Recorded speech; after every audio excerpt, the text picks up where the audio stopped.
Good morning, everyone. As we continue our service, I'm going to ask you to rise if you're able and join me in some praise songs. The first one is going to be found on the screen, or if you want to look in that little black book that's right in front of you, Chris, on page 20, because I know you know how to read music. And those young ladies back there, Susan, why don't you give them one? Sing along. Okay, the first one is Give Thanks. Give Thanks.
Please join me in our call to worship, reading responsibly, found either on the screens or in your bulletin. Eternal God, in visions and dreams, you offer us hope for a new tomorrow. Amidst life's storms and raging waters, be with us in our time of need. Reveal to us the great works we are capable of, that we may rise above our narrow purposes and be of service to the world. Bless our journeys, we pray, so that it may be said of us, how beautiful are the feet of those who bring good news. You may be seated, and will the children come forward for children's time?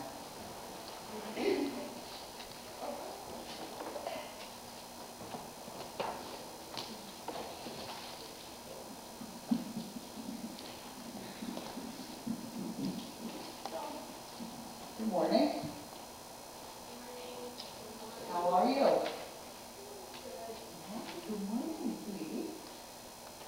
You see this bag? Okay. It's called a brown bag. And now a brown bag is what we used to take our lunch to school in when I was in first and second grade. You had to be rich to afford one of those fancy lunch boxes. And hardly anybody had one. Our mothers would save snacks so when she went to the store and used them as lunch bags. And kids took their lunches to school in one of these bags, and we were called brown baggers. How many remember brown baggers? Yeah. And it was important because every kid in school had a lunch bag like mine, so we had to write our names on them. So let's see what I have for lunch today.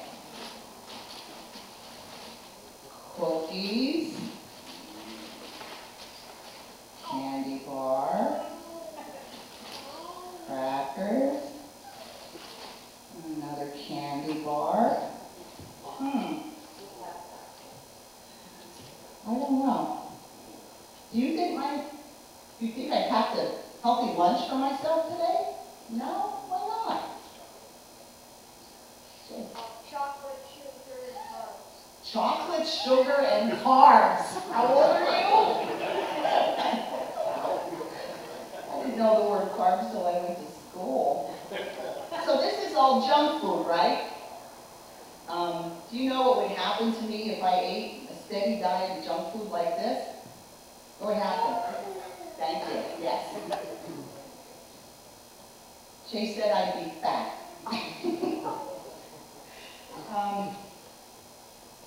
I would also become weak and sickly because junk food doesn't have the vitamins and nourishment that we need to grow a strong, healthy body. Our bodies need nourishment that we get from meat, bread, fruit, and vegetables. And bread is a carb. I know that. But nobody can survive for very long on a diet of junk food. And no one would think of feeding their body a steady diet of junk food. Yet many people feed their minds with a steady diet of junk food every day. They feed it with TV, movies, the internet, social media, magazines, and other junk. They never give their minds the real nourishment that it needs to be strong and healthy. They never feed it with the Word of God. And the Bible says that our strength comes from the Lord, and that comes to us through His Word. So we should feed our minds with the Word of the Lord. Have a prayer.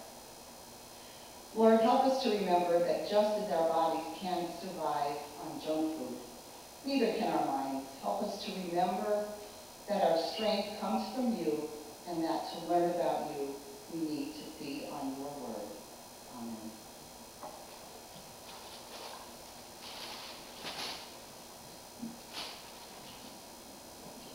Thank you, Darlene. Children. Okay, right if you're able, our first hymn is going to be One Bread, One Body, and that's 620 in your hymn.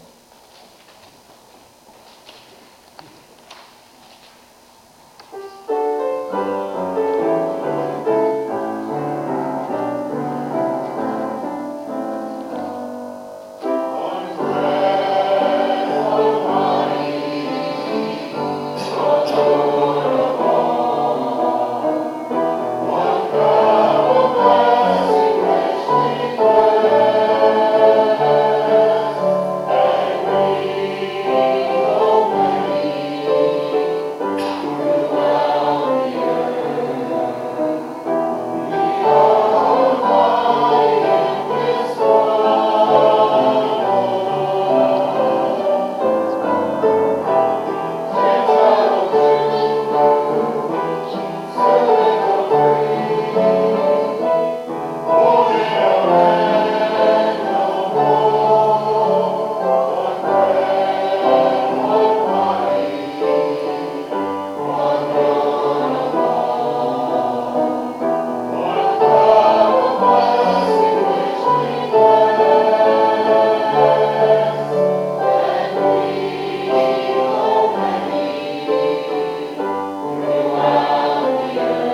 Please be seated. Now is the time when we share our blessings and our concerns with our family.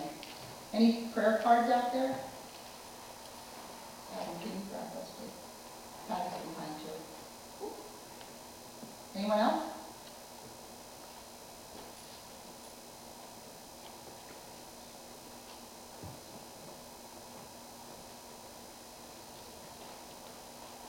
Does anyone have joys to share with the church today? Yeah, we have Matt has a birthday. Happy birthday, Matt. And Faith had a birthday 2 weeks ago. Oh, my. Unfortunately, we were away, so they're here for that. And So everybody to the cleaners today. There's going to be a big party. cake and ice cream for everybody. And we're glad to be back, mate. Mike, g'day. Good, and a bloody good day to everybody. And it was only 10,550 miles. One way. One way. Lonnie said, what, 34 hours of travel. Yeah. The one flight was 14 hours. So it was unique. And it's a beautiful country. Gorgeous. Lonnie said everybody was so nice. She was shocked. It was so amazing. We're on the bus, riding on the bus, going into town, and the school kids ride the bus. And they get up and they say, "Thank you, Mr. Bus Driver." Where do you hear that? You know? Thank you, bus driver. And even the locals, too, said the same thing. That's neat. And people were so helpful. You know, if you had a stare in your face, they come over and ask if you need help. So, beautiful. Yes. And as you can see, Ralph is feeling well from his surgery on the 3rd. Wow. And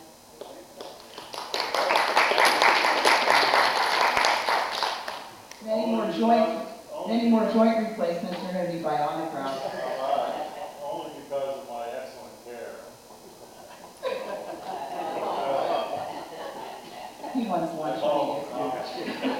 and thank you to all those that either called or I know you have in this thoughts and prayers especially. Anyone else? Right. Praise for the Global Leadership Summit. It was just tremendous. Had an opportunity to get to know Aaron a little better, and we were inspired.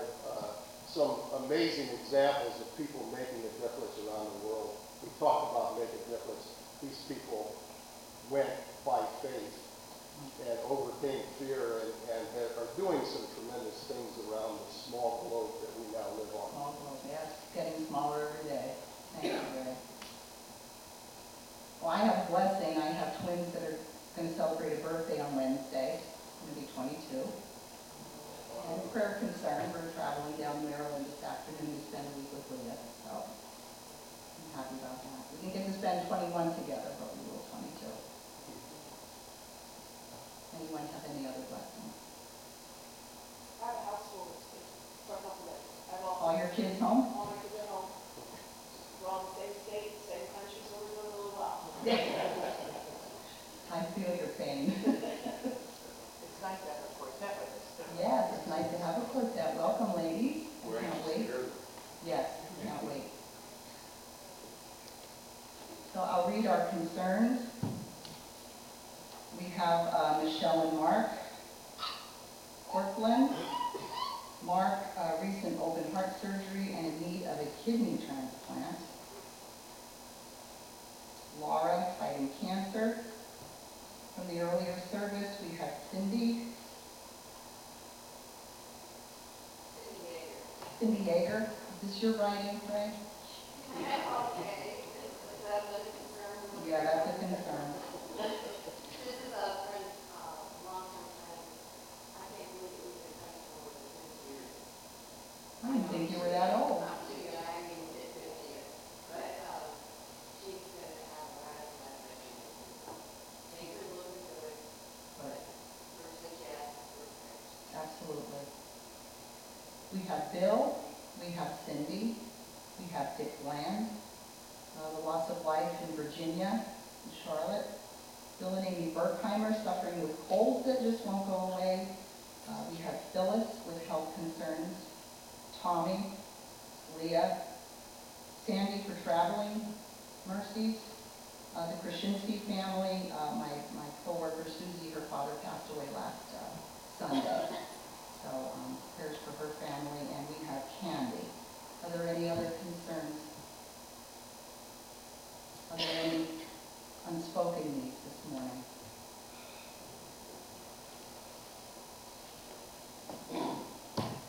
Let's go to prayer.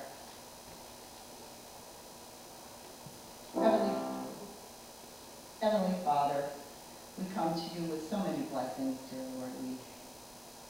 Our blessings outnumber our concerns this morning, dear Lord.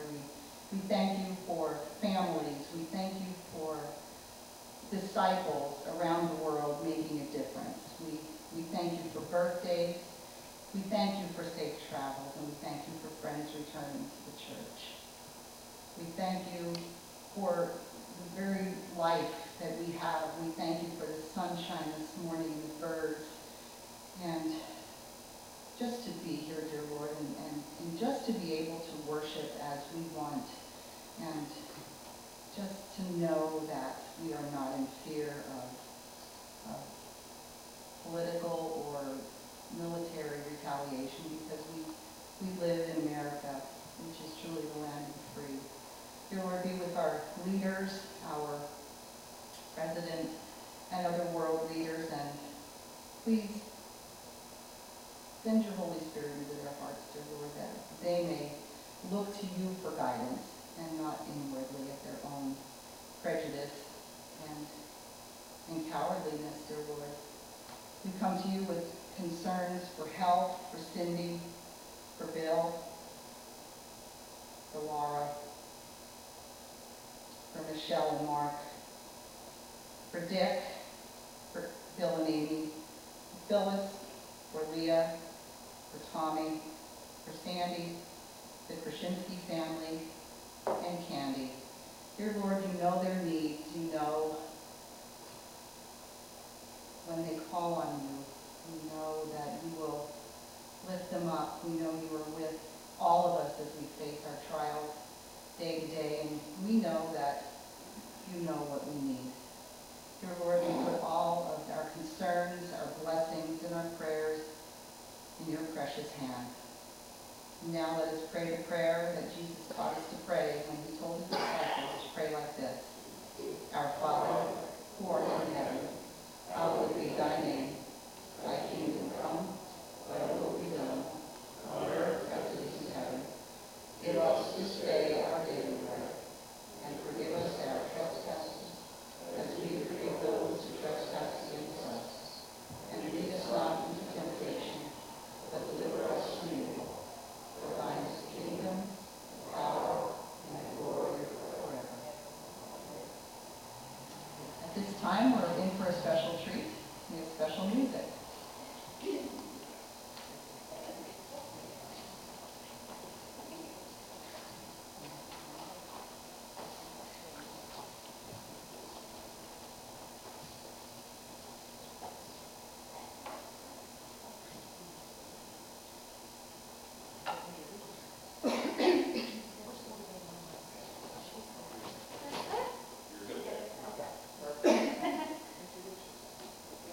Hello.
At this time, I'll call the ushers forward to have the presentation of God's tithes and our offering.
Dear God, today we present before you your gifts. We ask that you use them through us to tell everyone the good news of your Son, Jesus Christ, not only here, but outside these walls, in our community, in our country, and around the world, dear Lord, that everyone will know that Jesus is Lord and our Savior. Through his precious name we pray. Amen.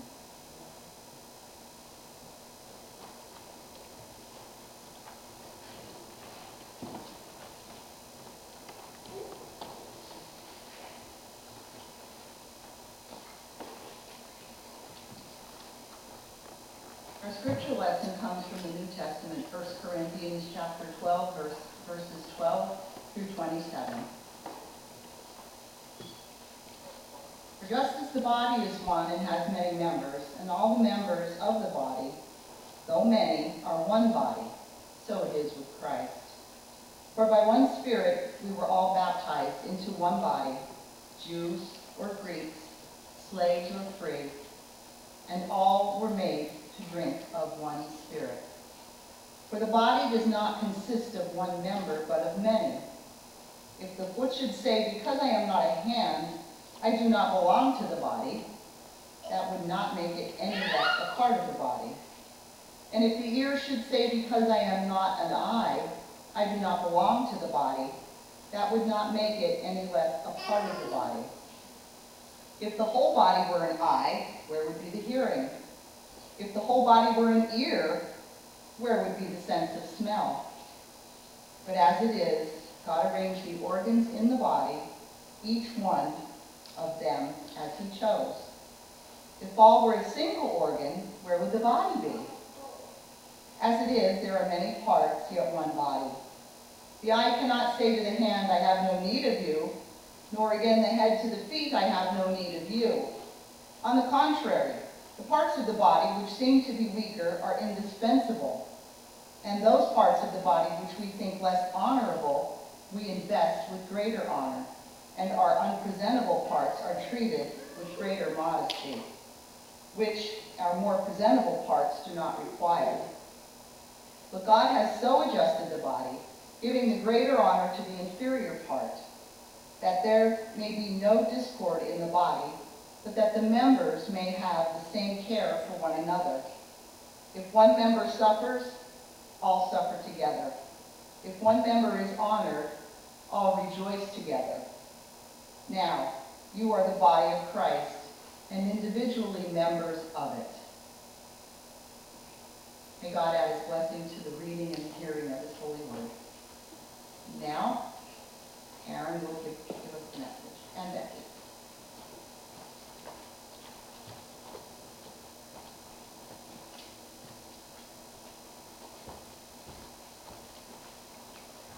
Good morning again, everyone. I'm between you and lunchtime, so I'm going to try to, let's see, Becky will have the fun part, I'll have the boring part. But, you know, icebreakers are a good thing in settings like this. So I would like you all, if you're able, to please stand. And if you can put your hands above your heads. All right, smile, be nice. This is going to work out pretty good. Is that enough? Okay, we got enough. Good. You can sit down now.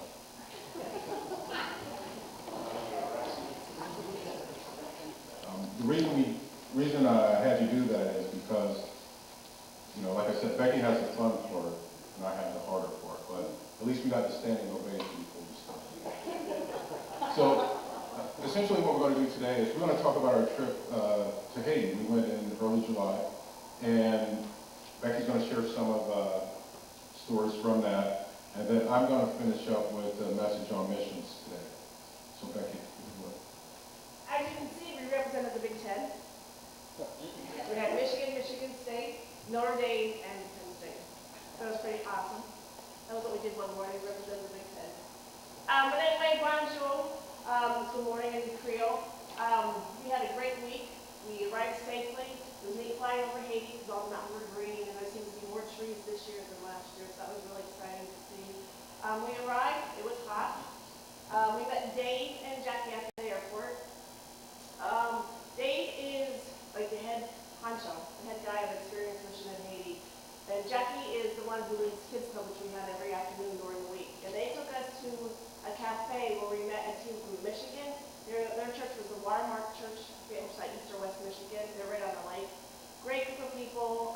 They were two sets of parents, well, three sets of parents, well, two sets of parents, one dad and a son. So they were a very family-oriented group this year. We met them at that cafe. We saw the leaders we had last year, which was great to see them. Like I said, Dave is the head guy for Experience Mission. Jackie led the Kids Club. We met Wilson and Woodsy. Was James there too? James was there. And each of them have their own individual talent, and they add to the group of leaders of Experience Mission. They acted as our translators. Wilson and Woodsy were very carpentry experienced, like Dave and James.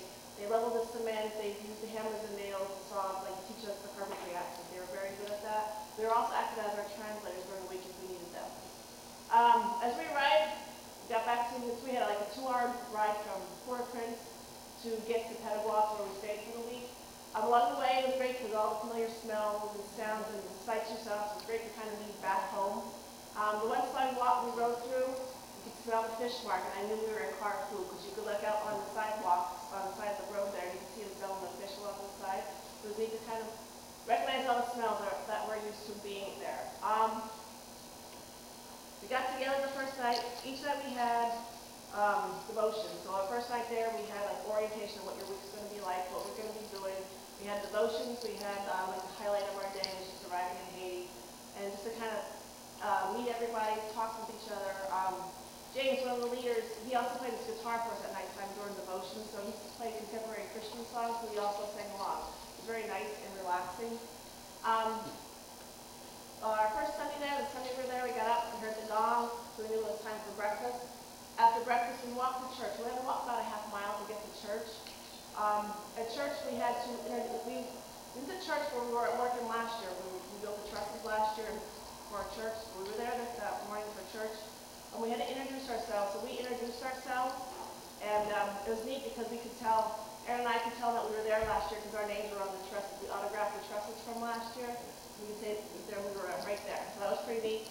It was Aaron's favorite sermon, Wives Submit to Your Husbands. His head was about this big. But no, it was really good. After church, we went back, had a quick lunch. and we walked to the beach. Walk to the beach is like over the river and through the woods. We were walking over the rocks, in the water, around the trees and bushes to get to the beach. It was a hike to get there. It was probably about a good half mile, I would say, to get to the beach. It was rocky there, but it was nice and relaxing to sit in the water and just relax and just kind of hang out with the Michigan team and get to know them some more. Our work week started Monday morning again with a gun. We went for breakfast about 7:30 and we're loading up on Dave's truck at 8 o'clock. We broke into 2 teams the first day. One team went to Madame Alphonse's house, and Aaron and I and a couple other people went to the church we were in last year. There we sifted sand. It was very hot. We took lots of water breaks. And that day also, there was Haitian workers inside the church like spackling the wall. So Wilson took me and he left me spackle the walls. He would show me how to throw the mud on the wall and smooth it out, but my mud ran down the wall because I didn't do it fast enough. But it was a great day. We went and had kids club in the afternoon, led by Jackie. At kids club, they usually give them like a little Bible school lesson. They sing songs. He plays games with them. He gets them really involved and excited to be there. And if you didn't behave while you were there, he would kick you out and you weren't allowed back in. And when the kids came in, some of the kids he sat in certain sections because he knew their behavior. So this bad boy, he sat with the girls. You know, he had them everybody spaced out where they should be. He had lots of help with that. Anzo, who was a guy we met last year, who was involved with Experience Mission, he was helping with the Children's Club this year. One day during the week during Kids Club, we with some money from the upper room Sunday school class, we were able to provide the kids with a meal. We fed over 100 kids rice and beans for lunch the one day. Rice and beans and juice. And at one point we had to close the gates to the church because we were going to run out of food. But the kids were outside the gates we gave juice to, so everybody was either fed or had a drink that day. That day, like I said, we fed all the kids. It was neat to see how the brothers and sisters took care of their younger siblings, that made sure they eat. The one point was the one little girl, she was having trouble keeping the rice and beans on her spoon, so she was just eating with her hands. So after a while, then I noticed her brother would pick up hands full of rice and beans and would hold it up to her mouth so she could eat right out of his hands for her. So like they took care of each other. The one little boy was took home, asked for another place, so he was taking rice and beans home to take home to his parents. So they could eat it for it. So they had something to eat that night for dinner. Troy, who was the leader of the Michigan team, he was on charge of filling drink cups. So like I said, we had over 100 kids we were giving drinks to, and he had about 40 more cups of drink juice to fill. And the Spirit Mission leaders told him, like, we have this much juice, we'll be able to fill it. He filled like 20 more cups, and they're like, well, how much juice is left? He's like, there's this much juice. Filled the last amount of cups we needed to be, and they asked him, like, well, how much juice is left? They're like, there's still juice left. And he's like, so we knew we were able to feed over 100 kids, give them juice, make sure everybody had juice and still had juice left over. So God was with us that day. You know, he made sure we took care of all our loaves, our fish and loaves. We couldn't feed everybody who was there in the church with us that day.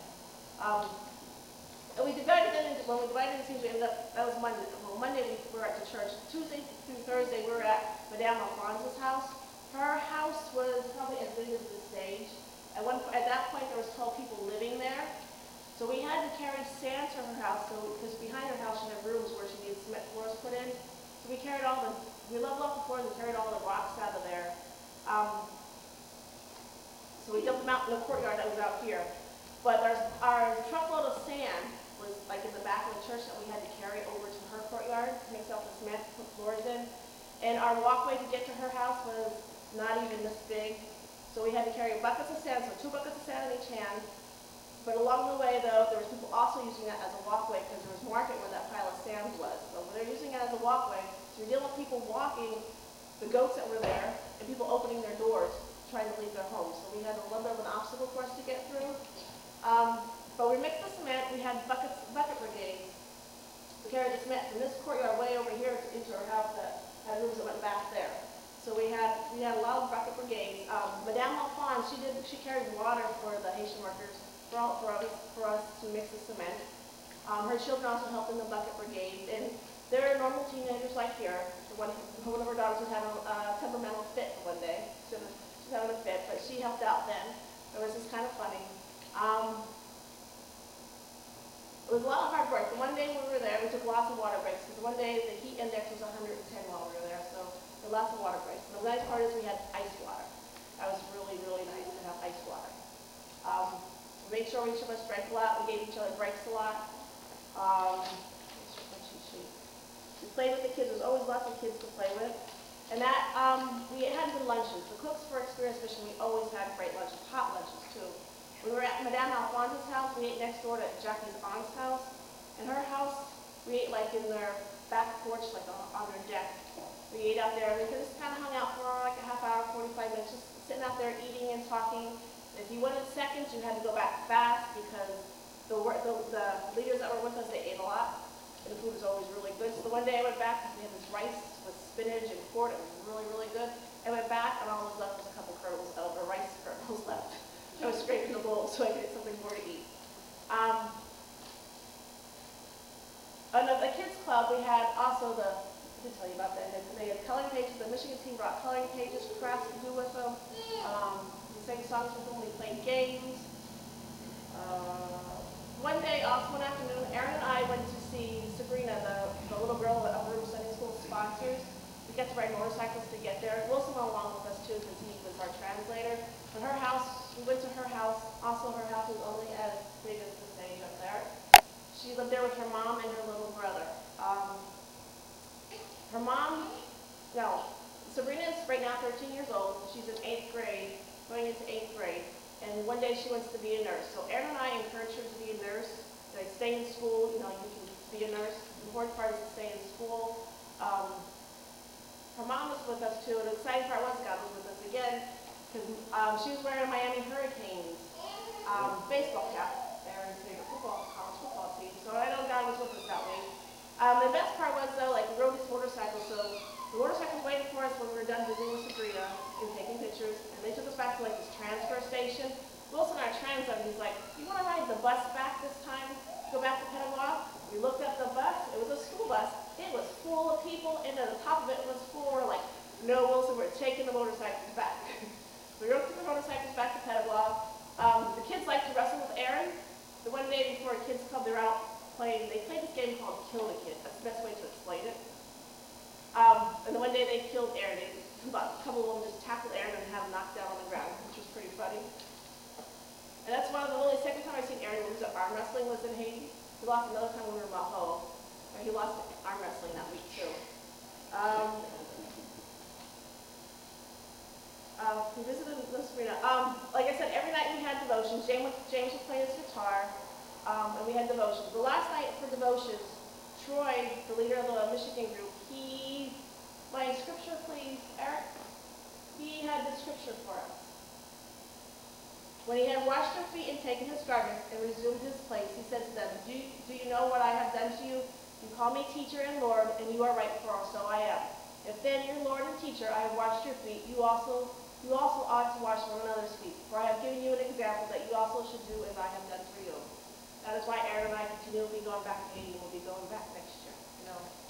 We washed their feet, and it was such a humbling experience. Because Troy and Dave, the leader of Experience Mission, went around and washed everybody's feet that night. It was just one of those wild moments. Is there any questions? We had a great week.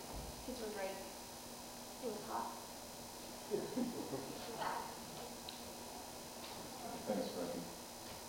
All right, so I have not the fun part, because I don't have pictures of all that. So I have a sermon today.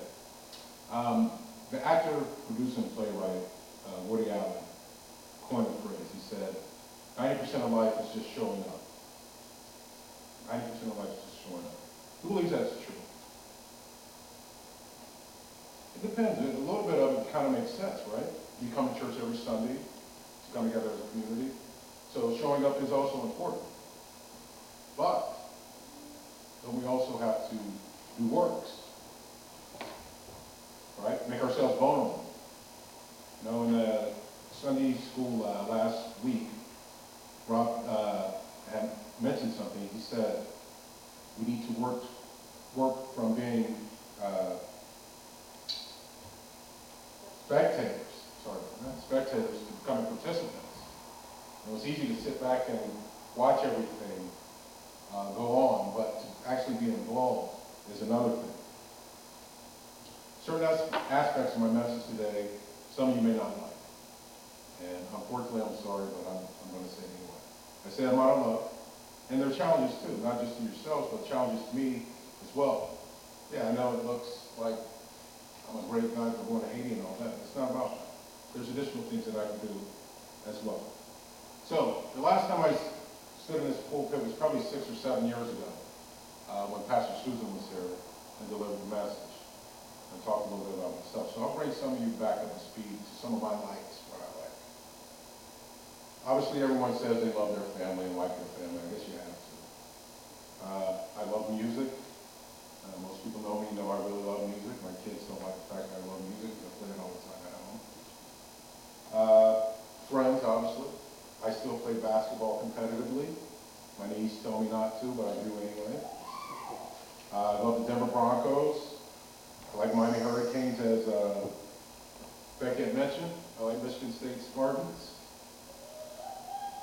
Have one of those things that some people probably wouldn't like that I like. I like a nice glass of Scotch whiskey. Right, Graham?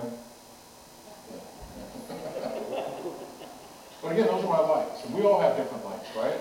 We have TV shows, we like books, we have different other things. And why do I mention these things? Because it's all about perspective and priorities. You know, there's a show called Family Feud. It's been on a long time, right? And in Family Feud, two people come up and the host says 100 people were surveyed. And one time I saw it, it says 100 people were surveyed. What's the one thing that people wish they had more of? What do you think? You throw it. Money? Time. Right? Money's money. Time is time, because we love how we spend our time, right? We have certain likes and how we spend our time. We like going on vacation. We like looking at social media. We like doing all those other things. Okay?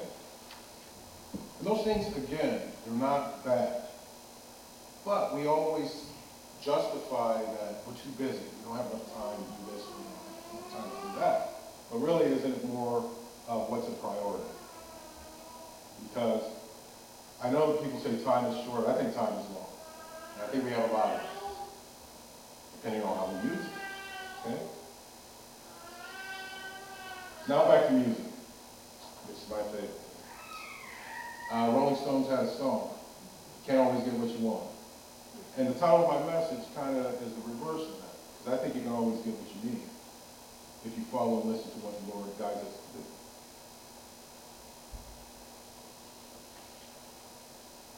So what am I talking about? Why does this have to deal with missions? Because it appears that I'm rambling.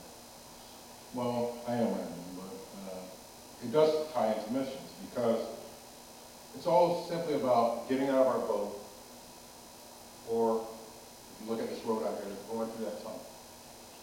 Because again, we can always sit and take care of each other, but I think we're tasked to take care of others as well. Look at the many examples in the Bible that Jesus gives us of not only his life, but even things he tells us to do.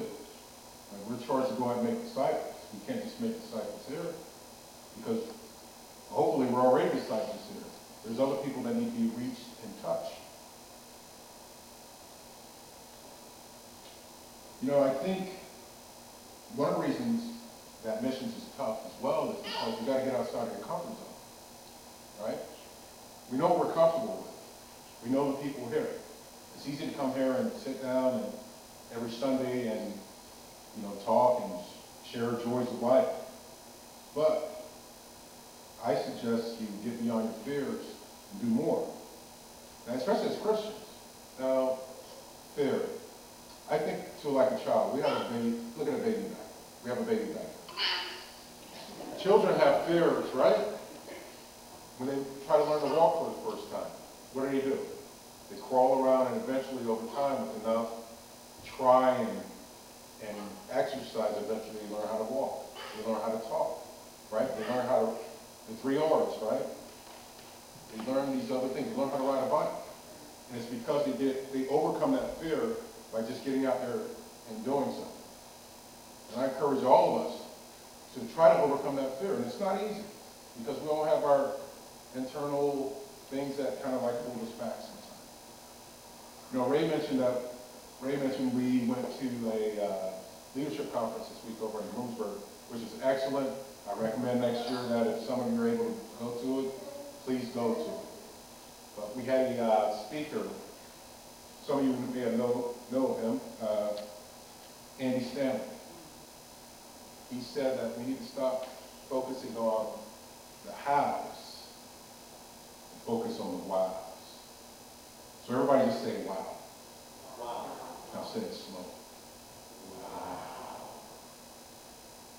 Now the hows are those things that hold us back, those doubts, those other things. I can't do that. How am I going to raise the money for this? How am I going to do this? How am I going to do that? Those wows are those rewards, those fulfillments, that sense of accomplishment that you've done something. And that's very, very, I just don't know what word to use to say what wows are. Because there are a lot of wows in the world that we hold ourselves back from that experience. No, Haiti works for Becky, but it doesn't work for everybody, right? And I remember one of the first times I went to Haiti, we were in a town called Arcae. We took bucket showers, which were great when it's like 85 degrees, because you have this cold water. You can't drink the water, but you have this cold water. The shower was right next to the kitchen. So there was like this cement stall that had a shower curtain that had pretty much holes in it and all that, so it really didn't even work. Well, next to the shower were a group of ladies cooking, and then I had an audience too. So, just those things. Like some people can't handle those things, but again, that's what happens. That's what happens, is get outside of your comfort zone. Now,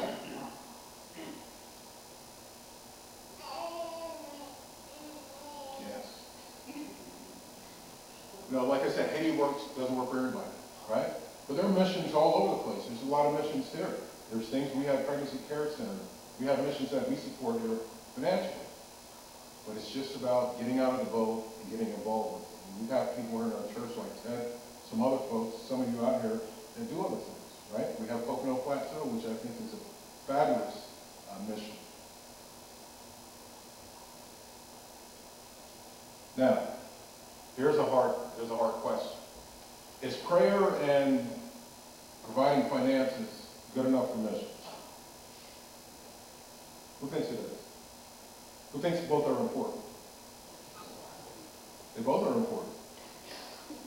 However, I think what's more important is your participation. What I mean participation is actually being in a physical presence. Because missions are about making connections with people. Not necessarily, I have this checkbook here, and not just praying. Because regardless of what you may think, being a missionary, the people that you're serving do more for you than you can ever do for them. Now think about that. We saw in the presentation, we saw where we provide lunch to the kids, doing all this work, simply saying, doing all that. Those folks know how to do this. So it's not like we're going or teaching them something that they don't know how to do. However, those connections, you saw a ton of pictures that we took with the kids. You never realize the impact they make on you. To realize that just sitting there smiling at a kid is so much fulfillment and joy than you'll ever experience. And I look at it like this too. There's a hymn in our book. It's on page 408. It's called The Gift of Love, and I love the second verse for that. Patty, I don't know like that. I'll read the second verse. I won't sing it because I'm not listening. Though I may give all I possess, and striving so my love profess, but not be given by love within, the prophet soon turns strangely thin. I replace the word love with physical presence. And let's go back and let's think about that fulfillment that I had mentioned before. Being there in person means more than anything else. My boss, who we go back and forth, he gives me a hard time, I give him a hard time. I'll embarrass him in public, he embarrasses me in public. There are a group of people, and I was in attendance, and he said, Aaron, are you going to Haiti? That's one of the most selfish things I've ever seen anybody do. And obviously my first reaction would be like, how can this guy say this? He should come along. But after a couple of days I thought about it, and he's right. Because remember the fulfillment piece that I told you about. Missions is about us. It's not about who you serve. It's about us. Because that's what we're charged to do. That is what we're charged to do. So whether it's in Haiti, whether it's in Paxinos, whether it's at Nobles, whether it's at your job, missions is for us. Now, sometimes folks say, well, that's great you guys can go to Haiti. I can't do anything that compares to that. Doesn't matter, because all missions in my mind are the same. Whether I'm Mother Teresa, or whether I'm Aaron Carter, whether I'm Gandhi, whether I'm Martin Luther King, you're doing something and making relationships with others. And it's that fulfillment for that piece. So it's not a contest to see who does the most and whose calling is higher than the other. The most important thing is still getting on your boat and doing things. You know, our hymn, our first hymn talked about, not first hymn, our scripture talked about the different members of the body. Like, the ears are no important than the eyes, no important in the arms, no important in the heart. You know, everybody has a job and everybody has a role and everybody has a passion to fulfill. They're all the same. There's no difference. Just get out of that boat.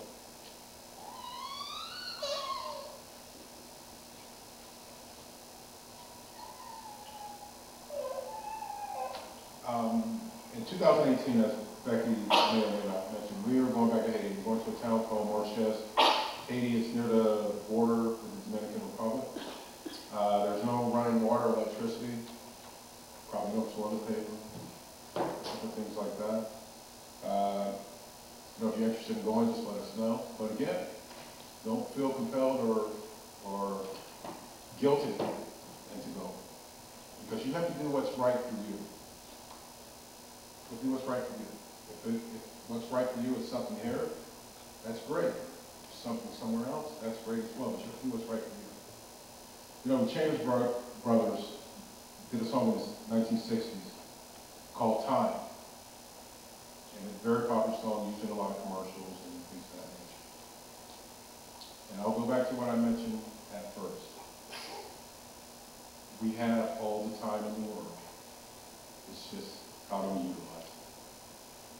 So remember, you can get what you need. Thank you. Okay, we have final hymn.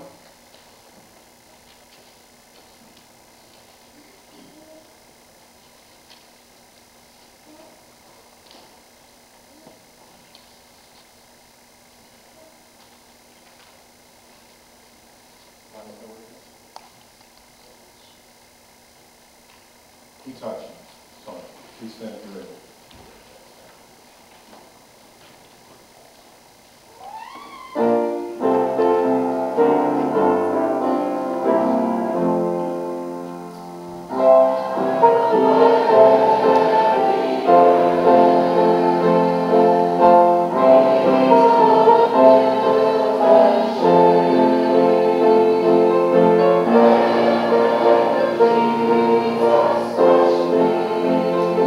Jesus, wash me.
The Spirit guides us with dreams and visions of a glorious tomorrow. Go with God, my friends, and honor the Lord in all you do. Amen.